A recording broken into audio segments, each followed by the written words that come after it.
Hola, abordaremos el tema de derechos humanos, democracia y desarrollo. La concepción de los derechos humanos hoy en día en el mundo occidental es un fenómeno muy importante. Se considera la idea de una universalidad de los derechos humanos,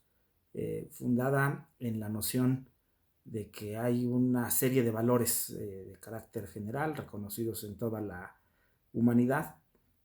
Sin embargo, también es importante señalar que la idea o la noción moderna de derechos humanos es una construcción histórica del mundo occidental moderno.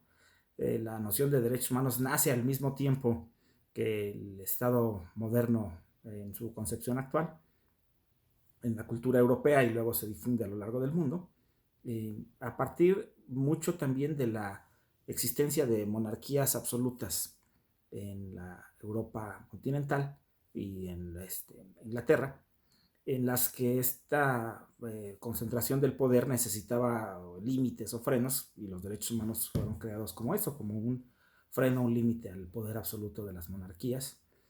pasando de una noción de soberanía nacional depositada en el rey, con una noción de un linaje divino, a la soberanía popular de hoy en día, basada en la consideración de un Estado moderno,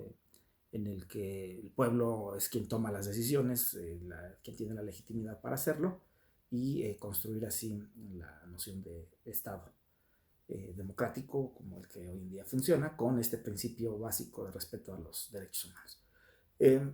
Son parte del entramado normativo de un sistema jurídico, es decir, los derechos humanos, aunque hay teorías naturalistas que los ven separados o como derechos morales o éticos, en términos reales, concretos, prácticos, los derechos humanos forman parte del entramado normativo, se encuentran contenidos en la Constitución, la orden constitucional. Toda constitución tiene un catálogo de derechos, casi toda constitución del mundo, pues hay distintos modelos, pero todo Estado democrático tiene un catálogo de derechos humanos en su texto constitucional, y forma parte del sistema normativo. Los tratados celebrados por los distintos países, tratados como los de Naciones Unidas, como la Declaración Universal de los Derechos Humanos, ha sido firmada por todos los países del mundo.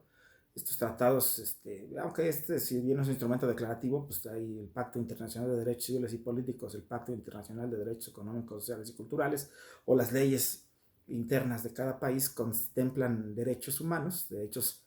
que son solamente aquellos derechos subjetivos públicos exigibles de un particular frente a la autoridad del Estado.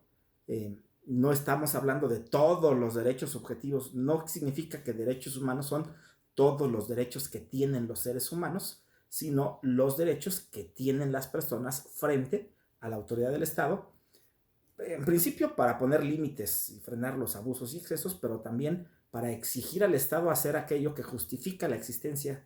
del ente colectivo llamado Estado, es decir, las funciones del Estado, orden, paz, seguridad, justicia, son parte del contenido de derechos colectivos, de estos que se conocen ahora como derechos económicos, sociales y culturales, que no se contraponen, sino se agregan a la primera noción de derechos humanos, que es la de derechos individuales,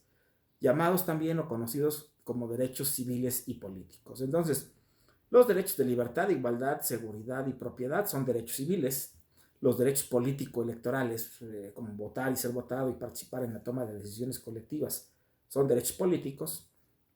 Los derechos de grupos vulnerables o grupos sociales en condiciones de vulnerabilidad, como menores de edad, personas indígenas, personas con discapacidad, adultos mayores, incluso mujeres, en el contexto histórico todavía actual. Estos derechos son derechos sociales, derechos de grupos específicos de los que carece el resto de la población. Y luego los derechos económicos y culturales, como educación, protección de la salud, agua, vivienda digna y decorosa, son derechos de toda la sociedad. Y por último, derechos de solidaridad internacional, como los derechos ambientales, que ya no están solamente destinados a proteger a los mexicanos, a la sociedad mexicana, sino a toda la humanidad, se extienden más allá de las fronteras de los países, y su operatividad implica la cooperación y solidaridad entre las naciones. Por eso se les llama derechos de solidaridad internacional. Todas estas categorías de derechos humanos están en un entramado normativo, en un Estado democrático, eh, tanto la Constitución, tratados, leyes, etc. La existencia de los derechos humanos se explica dentro del modelo de Estado democrático vigente. No solo los derechos y libertades individuales, sino los derechos colectivos, todos, los derechos humanos son todos. También, por cierto, la noción de Estado social que se caracterizó en la segunda mitad del siglo pasado y que todavía está vigente en nuestros días, los estados sociales, no necesariamente socialistas, sino estados sociales, eh, pues enfatizan la protección de derechos colectivos como salud, educación, deporte, cultura deportiva, cultura, manifestaciones artísticas, culturales, etc. De tal manera pues que todo Estado está configurado hoy en día con la obligación de proteger y preservar los derechos humanos. Por eso los ponen en su entramado normativo. Son decisiones que cada Estado toma soberanamente, pero esa soberanía está limitada por el contexto de la globalización. Cuando Hugo Grocio planteó en el siglo XVI el concepto de soberanía como la capacidad del Estado de tomar sus propias decisiones, seguramente no estaba pensando 4 siglos después en el modelo de Estado global con el que se configuran los estados hoy en día y la interacción tan importante que hay, que pudiera en un momento dado a lo mejor hasta hacernos cuestionar y reconceptualizar nociones como Estado y soberanía. Podemos voltear a ver el fenómeno de la Unión Europea y esto ya rompe con los esquemas de hace muchos siglos que se construyeron para explicar este fenómeno, y a lo mejor la Unión Europea ni es un Estado, ni es una confederación, es una federación, es otra cosa, es otro modelo de organización, y habrá que cuestionarnos, existiendo un Parlamento Europeo y un Parlamento Español, cómo coexiste la distribución de los procesos de poder y de toma de decisión, para saber en todo caso cómo está el fenómeno constitucional. Y para eso ya se están construyendo teorías en el derecho constitucional, como lo es el constitucionalismo multinivel, que trata de explicar cómo todos estos fenómenos se abordan. En Europa se construyó una teoría del bloque de constitucionalidad para entender que la Constitución está desagregada en leyes secundarias. Acá en América a alguien se le ocurrió traer la teoría del bloque de constitucionalidad para meter la Constitución y los tratados, suponiendo que con esto se salva la controversia de preferencia normativa que implica el principio pro persone, lo cual no es así. Por eso yo me aparto del estudio del bloque de constitucionalidad o parámetro de regularidad constitucional, o estas teorías que los constitucionalistas mexicanos ocupan con mucha frecuencia, y prefiero, como especialista también en materia de derechos humanos, enfocarme al estudio del principio pro persone, para el cual se grabará una cápsula posterior específica para ese tema. Pero entender que el principio pro persone no altera las jerarquías de normas, sino la preferencia de normas. Entonces la Constitución en México sigue estando en un rango supraconstitucional, está la Constitución y los tratados en un rango infraconstitucional, y luego las leyes secundarias en un tercer nivel, abajo de los tratados. Esta jerarquía normativa está en el artículo 133, no está alterada, y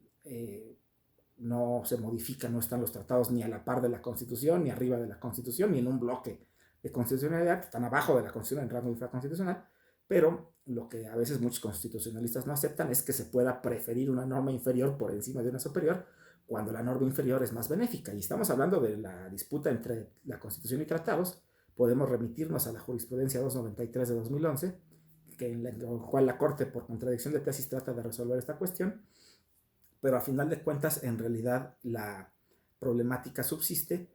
si queremos resolver una disputa entre la Constitución y una ley secundaria,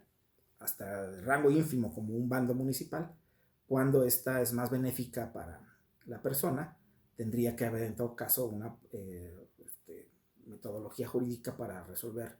una posible antinomia o contradicción de normas entre la Constitución y normas inferiores. Cualquier constitucionalista diría, no hay problema, la Constitución prevalece sobre la norma inferior, pero los especialistas en derechos humanos, a través de la cláusula conocida como principio pro persone, si nos cuestionamos si no podrá prevalecer una norma inferior sobre una superior jerárquica, y eso tiene consideraciones distintas en su solución. Para eso sirve la jerarquía de normas, finalmente, para resolver disputas, conflictos, colisiones o antinomias. Y también el principio por persona es una excepción, es una manera distinta de resolver disputas de preferencia normativa entre una y otra normas del sistema. Agradezco mucho su atención, espero que el tema sea de utilidad y seguiremos en contacto por esta vía. Muchísimas gracias.